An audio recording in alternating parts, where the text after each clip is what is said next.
Terror finance મામલે દેશમાં અત્યાર સુધીની સૌથી મોટી કાર્યવાહી આંતરરાષ્ટ્રીય ડ્રગ્સ નેટવર્ક અને ડાર્ક વેબ સાથે જોડાયેલા 226 કરોડથી વધુના ક્રિપ્ટોકરન્સી કૌભાંડનો પર્દાફાશ થયો. સાયબર સેન્ટર ઓફ એક્સેલન્સે 226 કરોડથી વધુના કૌભાંડનો પર્દાફાશ કર્યો. ડર્ટી ક્રિપ્ટોકરન્સીને યુએસડીટીમાં કન્વર્ટ કરતી આંતરરાષ્ટ્રીય ટોળકીના 9 આરોપીની ધરપકડ કરી. મુખ્ય આરોપી મોહસિન મોલાણીના ક્રિપ્ટો વોલેટમાં ફંડ ટ્રાન્સફર થયું હોવાનો ખુલાસો થયો છે.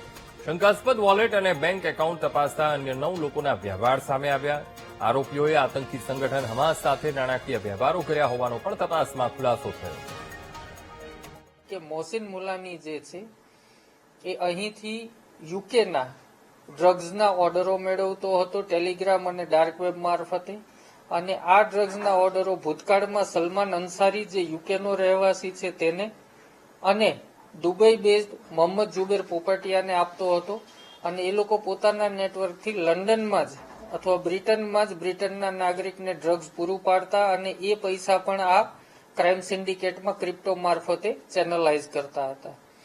અત્રે નોંધનીય બાબત એ છે કે જે સલમાન અંસારી યુકેમાં આ લોકોનું ડ્રગ નેટવર્ક સંભાળતો હતો એને 2024માં બ્રિટનની કોર્ટ દ્વારા 6 વર્ષની સજા થઈ છે. આમ એ ડ્રગ્સનો ગુનો પણ સાબિત થયો છે. એ બ્રિટનના ડ્રગ્સના ગુનાના પણ સીધા તાર આ ગેંગ સાથે જોડાયેલા છે.